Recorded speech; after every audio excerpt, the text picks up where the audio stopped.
I directed, shot, lit, and produced a short film in just 4 hours. 2 lights, no crew, and one of my actors, he owns a store we filmed in and he's never acted before. But why do it that way? Because I wanted to prove something.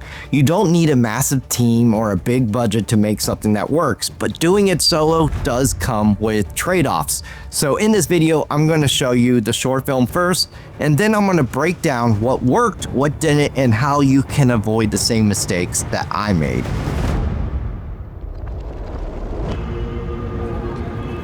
Before the vanishings, life was simple. I lived with my parents, went to school, then one day, people started disappearing. No warning, no explanation. They called it the rapture. Wars broke out, cities fell. My parents didn't make it. Now, if you don't have the chip, you don't exist. They call us nulties, outsiders, scum, and if they catch you without a mark, you're dead. So, I run.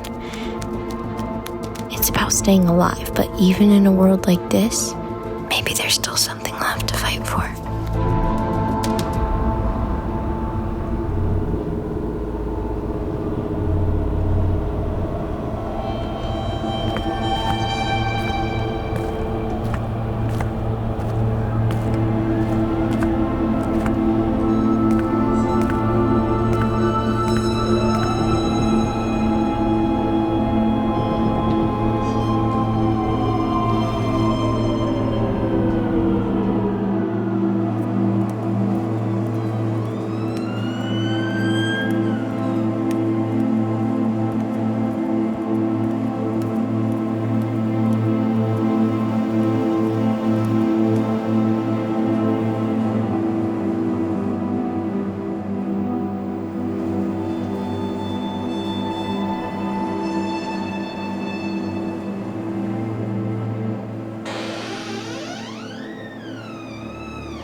Crazy days we're living in, wouldn't you agree, kid?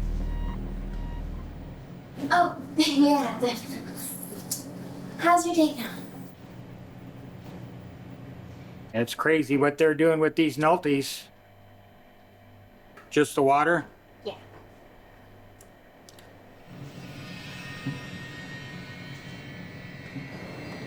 These AI never work for me. I think it might be the internet connection or something like that. Okay, we just do this the old school way then. Okay.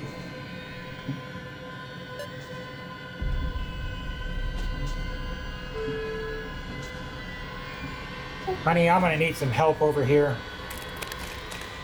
Hey, wait.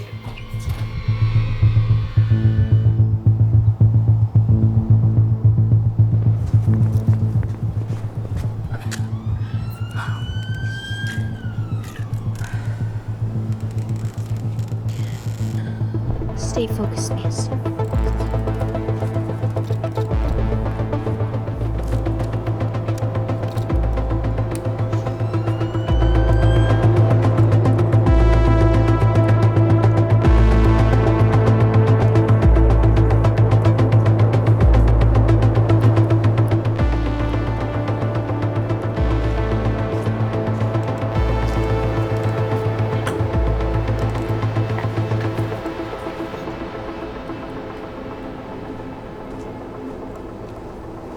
You won't find any food in there.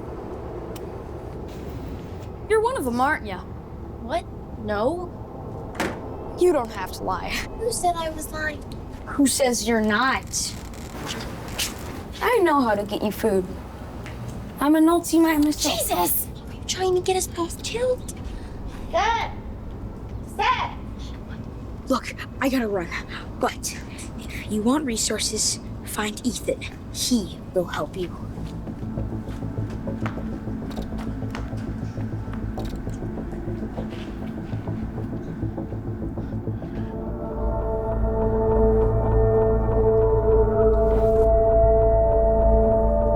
So that was Mia, shot in 4 hours, but we planned for a full day of shooting. And I would love to hear your thoughts in the comments section below. Like, don't hold back, okay? Because I take everything as a grain of salt. Let's break it down.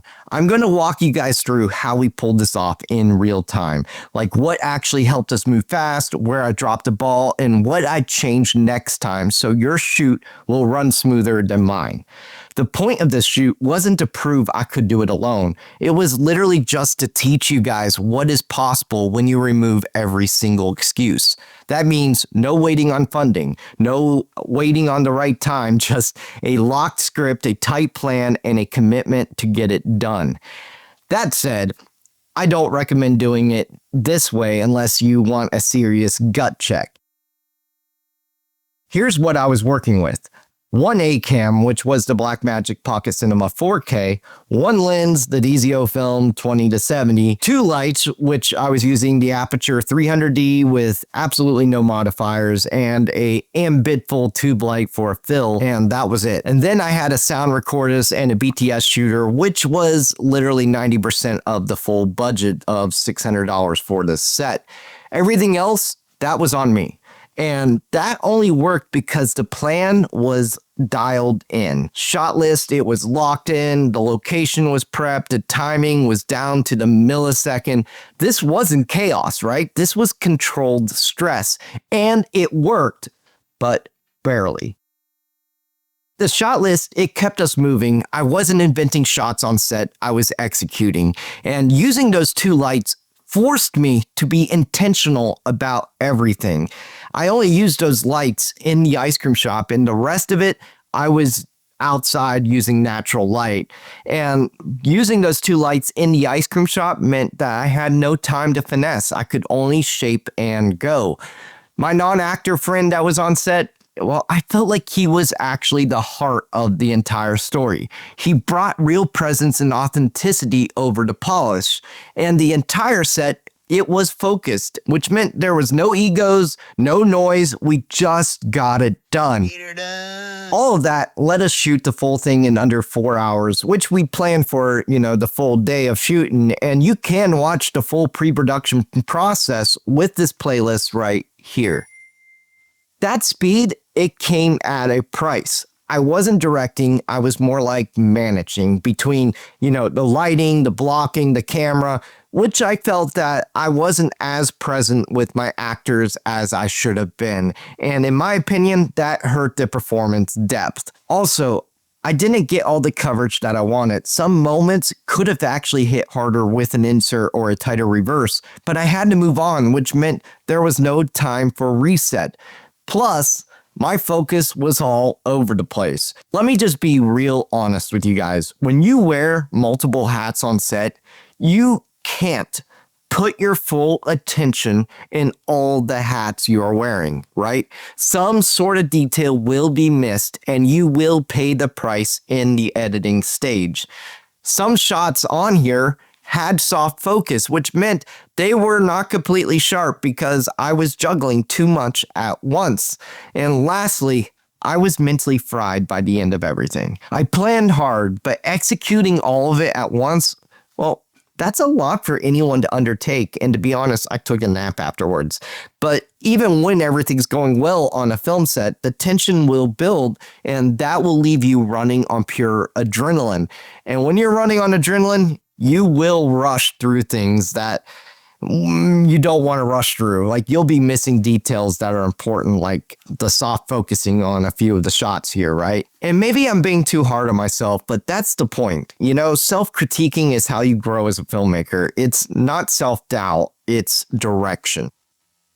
Editing this thing was part joy, but also part damage control. And some scenes did cut great because I stuck to the plan, while others, I had to band-aid them in post. Like reframe them here, sound design to smooth the transitions, color to fix the light fall off I missed in the rush.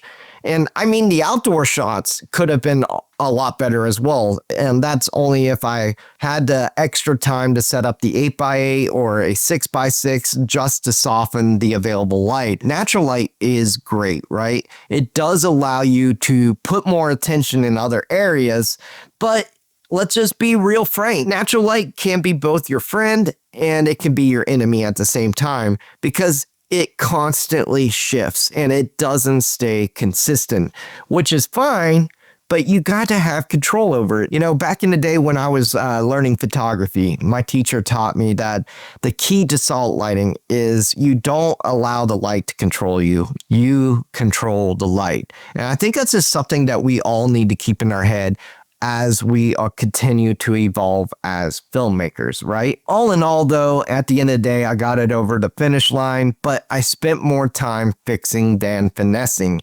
And that's the hidden cost of going solo, where you have to live with that dreaded phrase, fix it in post. Some things it can be fixed, but other areas like, the soft focusing, they cannot. And my advice to you, if you're wanting to do this, would be to take a moment on set for yourself and breathe.